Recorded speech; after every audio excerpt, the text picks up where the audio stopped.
This is India's treasure, India's asset.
I was a bit disturbed that such beauty is going to be destroyed. I was like, more and more people should experience this. I don't think people understand, certainly the government doesn't understand. You're not going to be able to recover this once it's gone. Some tribal people came to see me and they said, listen, we want you to go to the Andaman Nicobar Islands and we want you to see what is going on, the ecological damage that is going on in the Andaman and Nicobar Islands. I've always had a sense that when someone is telling me, come and see what's going on, I always like to go and see with my own eyes. So on this trip, we went to the Andamans and the Nicobar. We spent a day in the Andamans. And the Andaman Islands, we went for a scooter ride. Okay, we met the locals there, we spoke to them. We met the tourists there, we had a chat with them as well. We are 100% on board with pushing and developing facilities for ecologically balanced tourism in the Andaman Islands.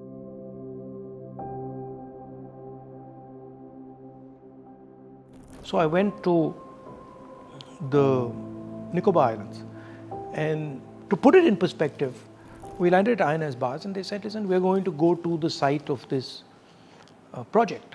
Imagine that you're driving straight in a car for 40 minutes in the most pristine forest. That's the size of the project that they're building. Now, what is the plan? The plan is you cut these thousands and thousands of trees and you illegally ship them out and you make billions and billions of dollars, and you use that money to build your hotels, your casinos, and your little real estate play. That's what's going on. 161 square kilometers. Please understand this. This is 4 times New Delhi. Okay? And they're building this project in the most pristine ecological environment this country has. And they're snatching away the land from people who are made to settle there, and they're snatching away the land from tribals. Now, INS Bars, which is the Navy base that the Congress party has built, for 5 years has been asking for an expansion. If you want to make an argument, or you want to make a military argument, then absolutely expand INS Bars. Make it as big as you want. Okay? And by the way, there is no need to cut rainforest in INS Bars. I've seen it. Because around INS Bars, there is plenty of land that you can expand. INS Bars is also on the coast. The point is that they want to help Mr. Adani. And these criminals are hiding behind the Navy, behind the forces, to steal Indian land. That's what's happening. They're saying they want to build a port, a transshipment port. It's a non-starter because they are already building a port in Kerala, which is on the mainland. So that's the first lie. The second point, please explain to me, where do hotels, rest houses come in to the defense of our country? How are they correlated? The other lie that they're telling is that this forest has 145 trees a hectare, which is basically a lie. This forest has 145 trees in a few meters, not a few hectares. The problem is you want to steal 1.5 crore trees, each of which cost 3 lakh rupees, and fund your own little real estate play. That's the problem. So don't give me this nonsense about defense of India. Every single BJP person who's spreading this is trying to protect Mr. Adani and his interests and his link with the Prime Minister of India. Let me repeat it. You want to build the best defense facility. INS Baz has been asking for the last 5 years for expansion. Give them full right of expansion. Allow them to expand as much as they want. There's no need to destroy any rainforest over there. You can give them the best equipment. You can scale their base up as much as we want. We will support you 100%. We don't want Mr. Adani sitting in Nicobar Island. So there are two communities that stay there. Number one, the tribals, who are the original owners of this land and who lived on this land. And second, the settlers. These are ex-military people from the Indian Defence Forces who were sent there by the Indian government to make an Indian presence, to make a presence of our own people on the islands. Now, their land is just being taken away without any fair compensation. Father क्या करते थे? Father army में था, अच्छा। फौज में। तो वहाँ से हम सेटलमेंट होके यहाँ हमको लाया गया। आज यहाँ पर इस तरह हाल में है, क्या कर सकता है? तो बताइए क्या करना है, यहाँ कैसे जिए? हम कोई मदद करते, ठीक है? आप घबराइए मत। A trick was played on the tribals. They went and made them sign NOCs. These people didn't know what they were signing, and they have forcibly made them give away their own land without asking them, without going into the procedures of the Forest Rights Act. We were told that the FRA was not used, it was misused, people were not asked questions. Can you give us, how you feel the FRA was not used? The FRA is very clearly modeled and is given a format as to how an FRA process or a meeting and for a Gram Sabhas can take place. Secondly, the meetings that were were conducted under the Gram Sabhas of Lakshmi Nagar, Shastri Nagar, and other settler community villages where there's no tribal community who has rights over the forest. So that's the first and big flaw of claiming or kind of seeking to claim that an FRA meeting has been conducted for diversion of forest land amongst people who have no rights to those forests. Actually, the rightful owners of those forests are the tribal communities. It's like doing FRA in Delhi. Exactly. That let's not do it in Chhattisgarh or Jharkhand. Let's do it in Delhi. Really, and you and I are people who are non-tribals who are responding on behalf of somebody else. It doesn't make sense at all. Right. So the second issue is just having one person on board as a tribal community person, as a representative of the entire tribal community is also not correct. There are stipulated norms and the numbers of people who will be present in those lands, and one person can't sign off on the lands of diversion of somebody else's lands. Yep. So it's a very clear-cut violation of the norms and the rules through the FRA. In 2018, under the aegis of the Niti Aayog, there was a subcommittee formed. I was also part of it, and our objective was to try and record and report on from the ground as to how the tribal communities responded to this entire proposal. And it is very clear that the settler communities had a yearning for development, and they still do. They have been denied and been apathetic to the developmental needs of the community there. Whereas the Nicobaris were very clear that they did not want tourism on in their villages or their land. They wanted to be left alone to carry on their own lives. And most important was actually the Shompen, who we interviewed and got on camera. किनार में सफाई करोगे? किनार में सफाई करके इधर बनाओ उधर। इधर नहीं। बिल्कुल करना। तो ये बोलता है जंगल सफाई करने से इधर करो। नाली समुद्र किनार में कर दो। हम लोग का पहाड़ में चढ़ना नहीं। टिकरी बिल्कुल चढ़ना नहीं।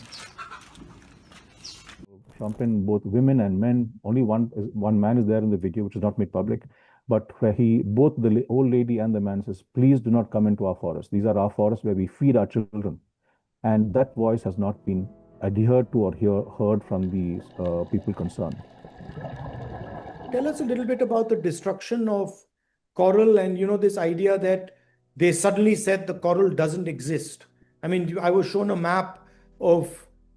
map of coral and then a new map where suddenly there's no coral. It's true that if you compare that map between 20 and 21, corals have disappeared, which definitely raises sort of serious concerns. Another interesting point is that these reefs are fringing reefs. So in official documents that where they've changed the map, they've also called these reefs as atoll reefs.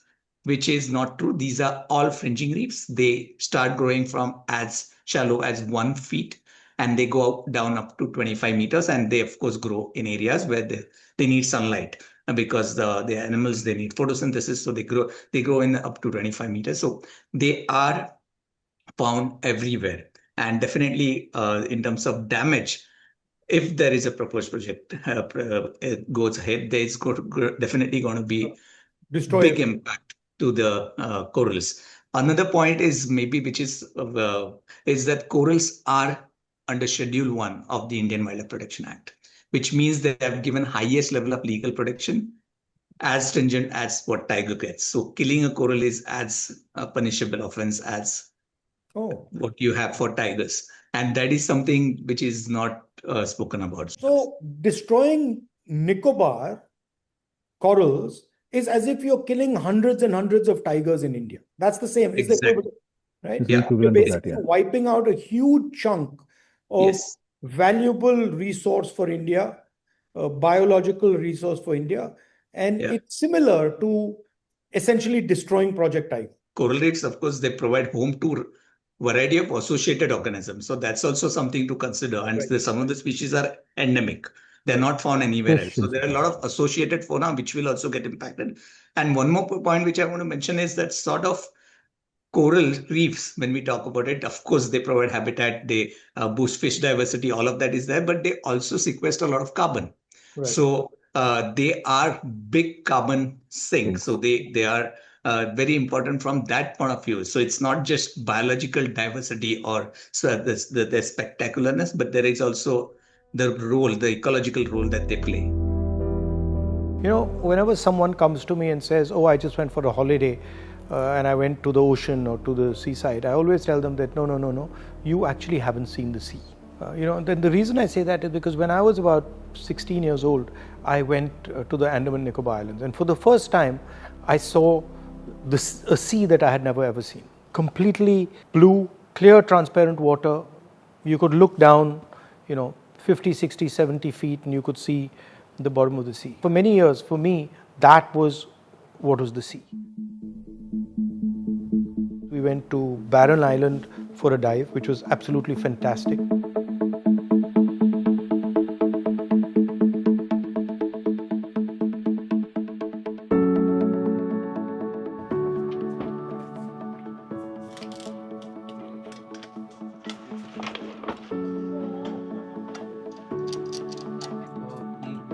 It's a little advanced, I would say, challenging dive site.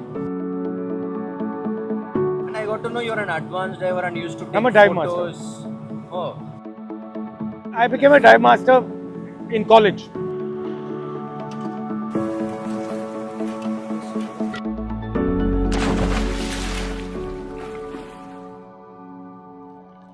I really enjoyed diving for 2 or 3 reasons. One is it's technical. If you are an experienced diver, you're generally diving on the edge. You're diving close to where risk is. So I like that aspect of it. It's like another planet. The fish are doing their own thing. Each one has its own little sphere. They're fighting with each other. They're running from each other. They're friendly. So it's a completely different universe. It's a beautiful universe. In fact, pretty much anybody who's seen it with his own eyes is hooked. So for me, swimming or diving or free diving are going back to your origins and being comfortable in your roots.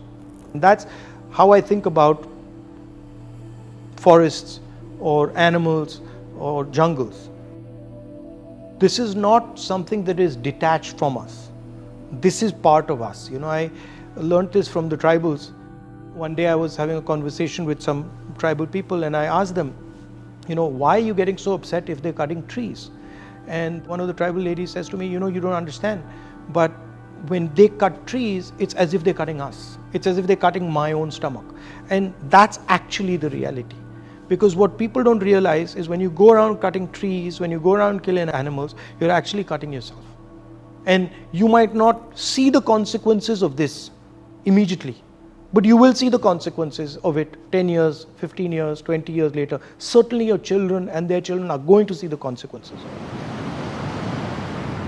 Also, the thing is, in our philosophy, unlike the Western philosophy, you can listen to the sea, you can talk to the sea. In Western philosophy, the sea is something to be exploited, something to be used, something to be conquered. In our philosophy, you are the sea.